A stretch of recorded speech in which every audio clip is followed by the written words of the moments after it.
Hi everyone, my name is Madeline and I am a professional singer and actress in the United States. And today you are watching the Vids World channel. I am so excited today to do a blind reaction video to Geography Now Pakistan. So before I get started, make sure you subscribe to our channel by hitting the subscribe button below and follow us on social media. Okay, let's get started. All right, Pakistan. You've probably heard of this guy, maybe in the news, maybe in literature, maybe in movies. Pakistan is sort of a societal paradox. It's only a little over half a century old, yet it retains history that predates the pyramids of Egypt. There's so much to cover, so pack your bags and stand on this bus ride to Pakistan. It's time to learn geography now! Hey everyone, I'm your host Barbs. Pakistan is kind of like the bridge between the Middle East and the rest of Asia. It is the only nation in the world known to have been established on the basis of religion alone. Well, what about me? I mean, originally kind of, yes, but you were like one unit with Pakistan, and then you got a second independence based on you not liking Pakistan. Oh yeah, that's right. By the way, you should really redo my episode. It's completely outdated and you totally stole that map from Jay Foreman. Oh, I met up with Jay in London. We had a jolly live stream chat and laughed about it. Calm down, he's cool with me. It's true, I am cool with it. I'm not really cool with it. Anyway, time for Pakistan.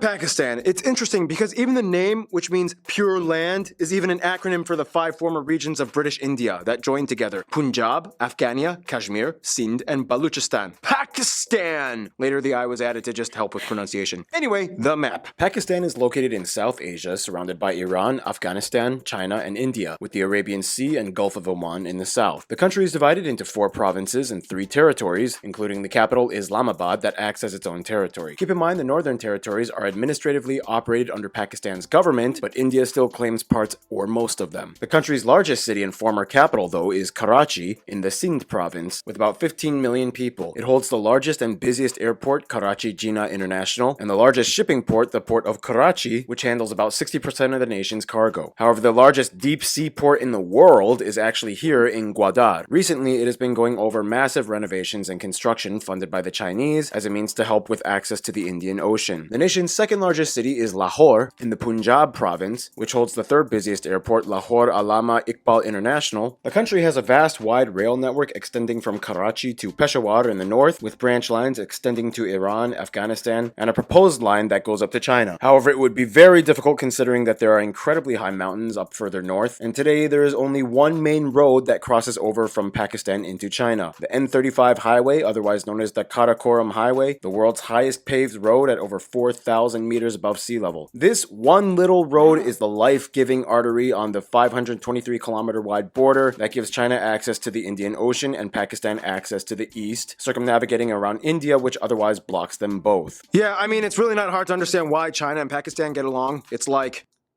give me access to the West! Ugh. Nope.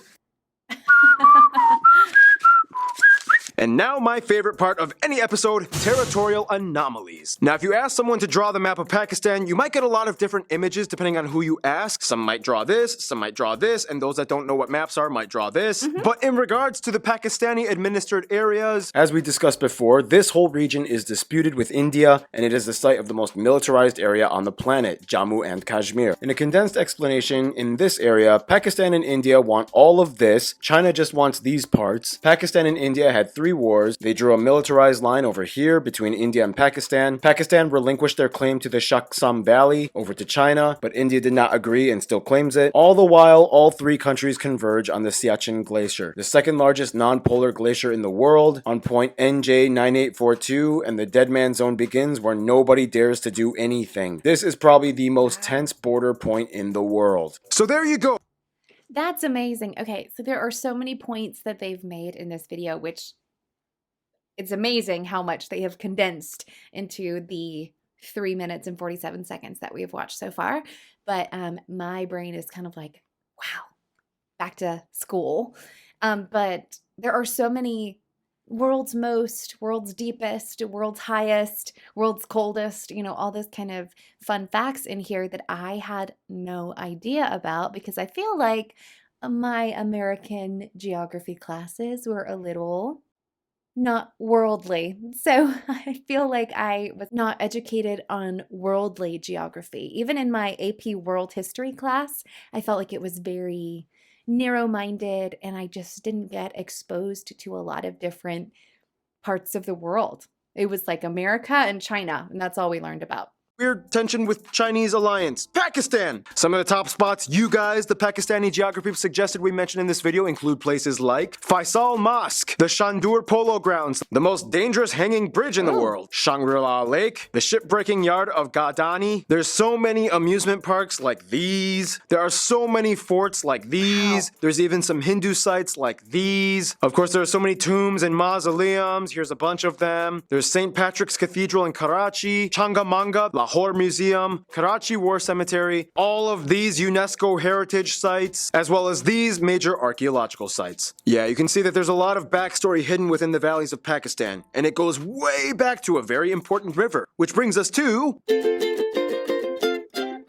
Pakistan's landscape is incredibly diverse. If you look at Pakistan from above, you'll notice it has some very prominent and distinctly contrasting features, and it's very interesting how Pakistan used these features to their advantage. For one, Pakistan is kind of precariously situated right at the convergence of the Indian, Arabian, and Eurasian plate zones. This is what has created the dry, hilly area known as the Sulayman Range and the Baluchistan Plateau in the southwest. Despite the Balochistan province, the largest one, taking up about 44% of the country's land, only about 6% of the population lives here. This effectively makes Balochistan and Azad Kashmir the earthquake capitals of Pakistan. The capital of Balochistan, Quetta, was nearly destroyed in 1935, yet rebuilt. In the north, you can find the tallest peak, K2 or Chogori, the second tallest mountain in the world, straddling the border with the disputed Shaksam Valley that both India and China claim. Keep in mind, 5 of the 14 tallest peaks in the world, known as the 8000ers Club, are located in the north of Pakistan, 4 in the Gilgit-Baltistan territory alone. From there, going south, you see the one iconic powerhouse lifeline of the entire nation, the Indus River. Fed by snowmelt from the mountains up north, this is the longest river in the nation that has dozens of branches and tributaries that essentially feed the entire country. In fact, the Indus River Basin is the world's largest irrigation system with over 58,000 kilometers of canals, cultivating over 230,000 square kilometers of land. Further south, you find the largest natural lake in the country, Manchar, along the edges of the Indus Valley that flow into the Indus River Delta, with the Kheti Bundur South Wildlife Sanctuary. This is the most heavily forested and wildlife concentrated area of Pakistan that is not commercially exploited. Also, it is really hard to build harbors here because the swampy mangroves make it difficult. Finally, a skip to the east, you hit the Tarparkar Desert, which claims to be the world's only fertile desert, with a dry landscape, but abundance of water sources that nourish the myriad of shrubby plants and wildlife. Just zoom in and you can find small ponds and creeks meandering throughout the entire area, well across the border into India. Now keep in mind, within all this stuff, there's a ton of cool notable sites, such as the Hingol mud volcanoes, that lake that looks like a teardrop, the Biafo Glacier, the Fairy Meadows, the second largest salt mine in the world, and there's so much more, but yeah, I'm done here. I need a triple shot of espresso break, which means,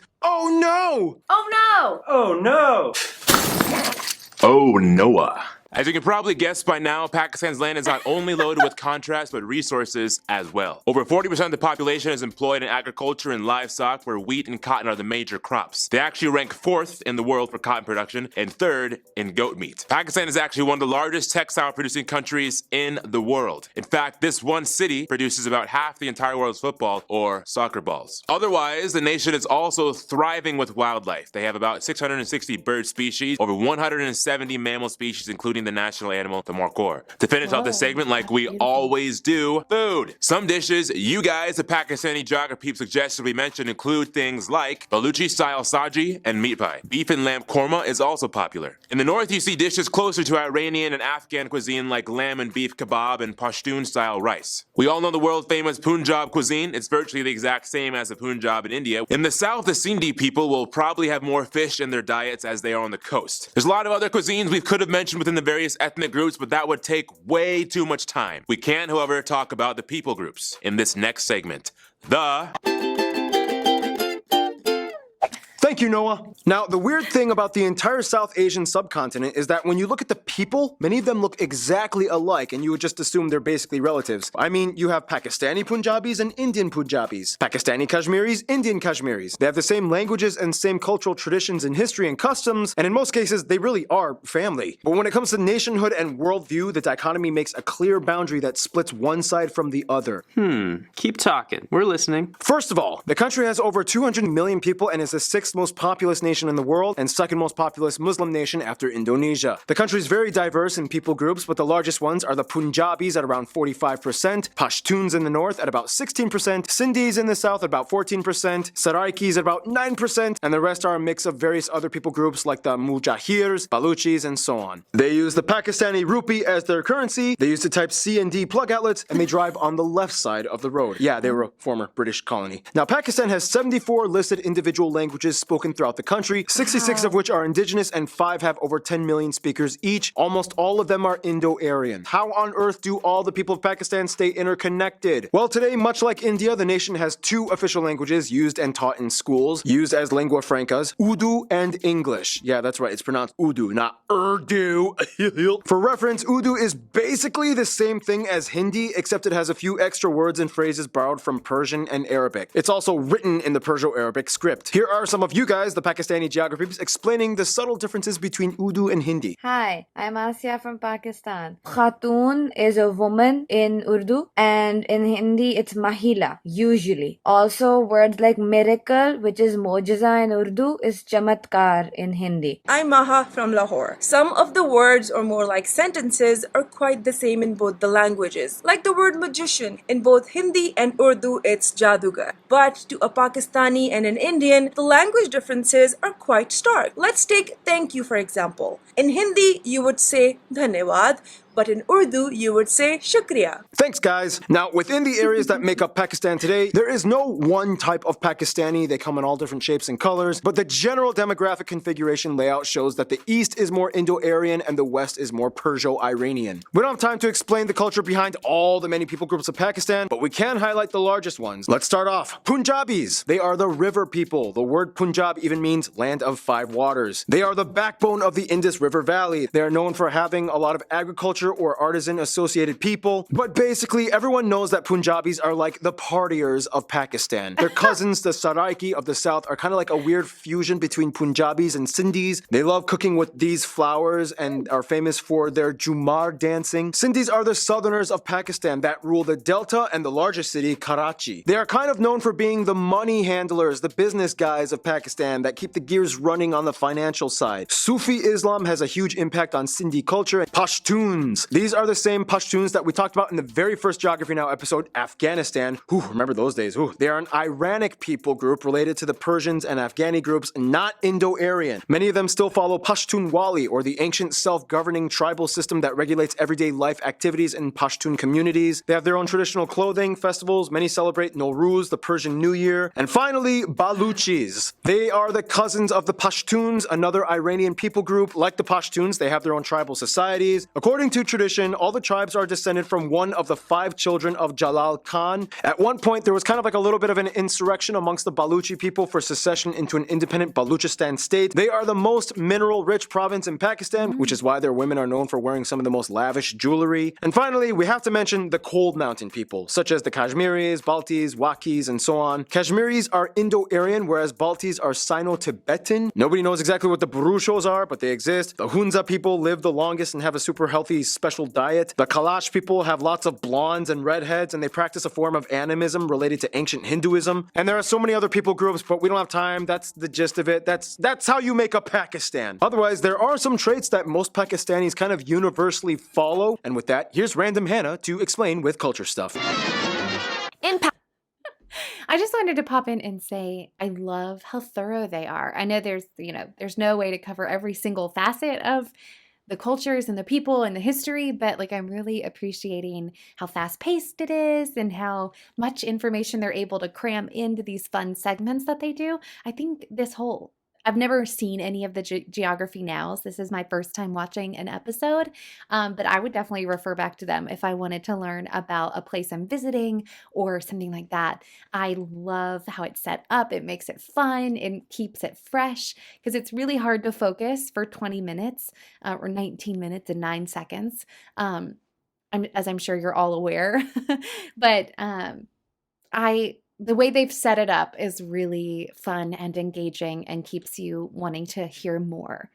you go to, you are very likely to see the traditional dress called shalwar kameez. They come in all different colors and designs. India has Bollywood and Pakistan has Lollywood, the term used for the film industry centered around Lahore, mostly producing Urdu-speaking films so everyone can understand. Pakistan also has the most active and numerous UN peacekeepers, usually working in Islamic countries to help as mediators in religious-based conflict. Speaking of which, they have the 6th largest military force in the world. They are famous for the Wagah border ceremony done every day at the border with India. Many people know Pakistan and India as cricket powerhouses. However, they love field hockey and squash as well. They have the best performance in the world with 4 championships. And with squash, they have the most British Open squash championships and world championships as well. And finally, of course, at about 95% of the population adhering to it, Pakistan unites mostly under the Muslim faith. Nonetheless, the constitution guarantees freedom of religion, and there are noticeable Hindu and Christian minorities. However, the constitution does limit political rights of non-Muslims. For example, the president and prime minister must always be Muslim. And now, I'm sorry guys, but here's Keith with some music stuff. In Pakistan, there are 3 main general genres you will hear commonly throughout the country: traditional regional music, religious music, and modern music. A long time ago, before the European system was adopted, many places in the Indian subcontinent had a musical notation print called Swaralipi. It depicted notes, scales, and pitch. Raga music uses this a lot. Nonetheless, much of Pakistani music is based on improvisation and learned technique. Today, everything from Pakistani hip-hop, pop, and yes, even metal has been growing in the past few decades. I love how you were so pumped for half that sentence and then you died at the end. Now, usually we don't I always love when videos include bloopers. But you could definitely tell he was reading his sentences off of a prompter. sugarcoat everything here at Geography Now. I asked you guys, the Pakistani geography peeps, to explain some of the current issues Pakistan is facing today. They do have blasphemy laws enacted in their government system, which some see as a suppression of speech. Illiteracy and unemployment can also be high in certain areas as well. Just like their neighbors, human trafficking, especially of the homeless and homeless children, has been widely documented. Many officials like this guy are trying their best to fight against it. And finally, yes, we all know that there is controversy with the jihadist terrorist organizations like Al-Qaeda that have been operating back and forth within regions of South Asia, often within Pakistani borders. This has been a constant struggle that the country has been facing. Their army has undergone numerous pursuits and clashes and battles against them. Terrorist attacks have killed over 30,000 people and caused over $67 billion in damage. Luckily, it has been in decline since the peak in 2009. Whew, yeah, Pakistan has beautiful land and people, but to quote Poison, every rose has its thorn. Hey man, I'm the music guy, man, dude. Sorry, Mr. Chance. Anyway, we gotta move on. History, in the quickest way I can put it. Neolithic Mergar people, Indus Valley Civilization,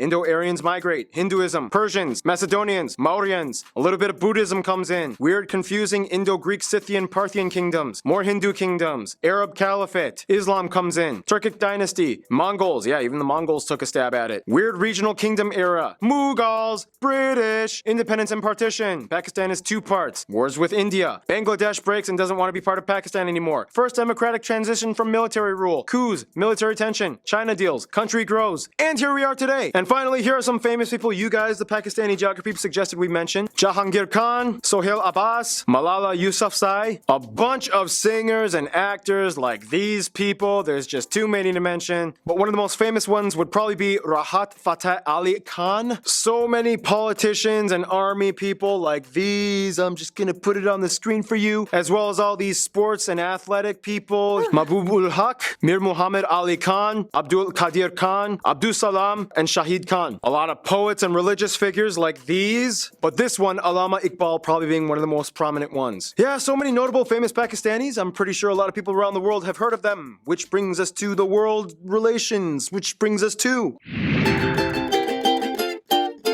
Now you have to understand, Pakistan was kind of like a constructed state to consolidate religious communities in a former empire, so that means with Pakistan, a lot of their diplomacy depends on strategy. For one, even though they were a former colony, they still have a somewhat neutral-ish kind of amicable relationship with the UK. The UK has the largest population of Pakistanis in Europe. Many come from the Mirpur district, and you can still see much of the cultural influences in their society, such as cricket and driving on the left. They have generally good relations with the Gulf countries like the UAE, Saudi Arabia, Kuwait. Many Pakistanis moved there for work as expats. The past few years, though, there has been some controversy with mistreatment of Pakistanis and other expats by certain companies, but overall, the governments get along at least. Afghanistan and Iran are like their love-hate cousins. During terrorist conflict years, Pakistan took in millions of Afghan refugees that are essentially brothers of the Pashtuns in the north. It remains a constant issue, though, that they are facing to this day. Iran is also a key figure in business and trade, as well as supplying oil and other imports. India and Bangladesh also have a somewhat love-hate relationship. It's more like they hate the governments, but love the people. India and Pakistan, of course, have so much history together, even before British colonial years. As mentioned, many of the people groups there share the same language and culture. The only thing essentially separating them is religion. Bangladesh, of course, broke away from Pakistan after the partition years and favored India shortly after independence. This kind of angered Pakistan at first, but decades later they've kind of moved on and have good relations once again. In terms of their best friends, however, many Pakistanis might kind of end up saying Turkey or China. Essentially what it comes down to is a kind of standoff against India. When one giant leaves you drama, you kind of settle for the other one. Together they have the China-Pakistan Economic Corridor project, in which they allow them to use the port of Gwadar for their development and trade deals funded by China. Each country's people are welcomed in each other's and visits are common. With Turkey though, they've kind of always had a respect for the people, culture, and history, TV shows and movies. They support the government and have many diplomatic business ties with them. This of course by default also brings in Azerbaijan, Turkey's little brother. They love to travel to both of these nations and even go so far as to support Azerbaijan's side in the controversial disputes with Armenia. In conclusion, Pakistan may have been formed in the 40s, but you have millennia of backstory with this place. Pakistan, it is what it is. Go for it. Stay tuned. Palau is coming up next.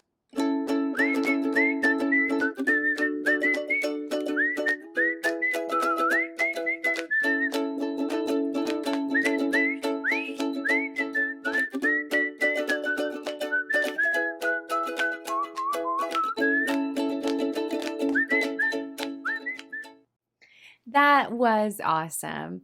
One of my favorite things, I guess, that, like I said, I've never seen the Geography Now channel before, so this was my first exposure to it, my first episode of Geography Now. Pakistan is a beautiful country. I've heard a lot about it. I've listened to Pakistani music, but I have not had a lot of exposure to it. I've never been to that side of the world. I would love to go, but I definitely loved seeing a lot of the pictures of the places to visit, and I love that they take suggestions from their viewers of, because I'm sure their viewers represent people all over the world, so they are getting a very wide perspective and a lot of different opinions and points of view that maybe they wouldn't get on their own just using research. So that's always heartwarming. And I love just all of the things that they covered, all of the different segments and having different voices and different people in there giving the segments. I don't know, it kept it fresh and exciting. But I feel like I could probably watch that maybe like 10 or 12 times and still pick up things that I missed the first few times around. Because, it's like watching a good movie or watching like Harry Potter or something. You can always find stuff that you missed, whether you're rereading the books or you're watching the movies over again. So they cram so much information in there, but I am always a huge fan of making history fun because, oh my goodness, I'm sure we've all been there where we have read a history textbook and been like, really, how can you make something sound so incredibly boring and awful? And I love history, so I love when it's broken down into digestible segments and it's easy to understand. And also, something I appreciated was how they would have moments where they were like, there's just too much to cover, or, we could go on and on about this for days because there's just so much history here and there's so much to talk about. Or even when certain groups found certain things confusing. I love when professors or history buffs say that, yes, something is confusing. Even the experts can have some confusion on how things formed or where things started or where they came from. And that is always heartwarming to see because then it validates you feeling like, oh, maybe I don't fully understand that and I am not alone, So This was so much fun. Thank you guys for joining me on this journey and watching this Geography Now Pakistan video with me. I hope you had a great time. Please give this video a thumbs up, share it with your friends, and do let us know in the comments what you would like us to review next. You can support us on Buy Me a Coffee or Patreon if you want, and hit that super thanks button below to show some extra support. Take care!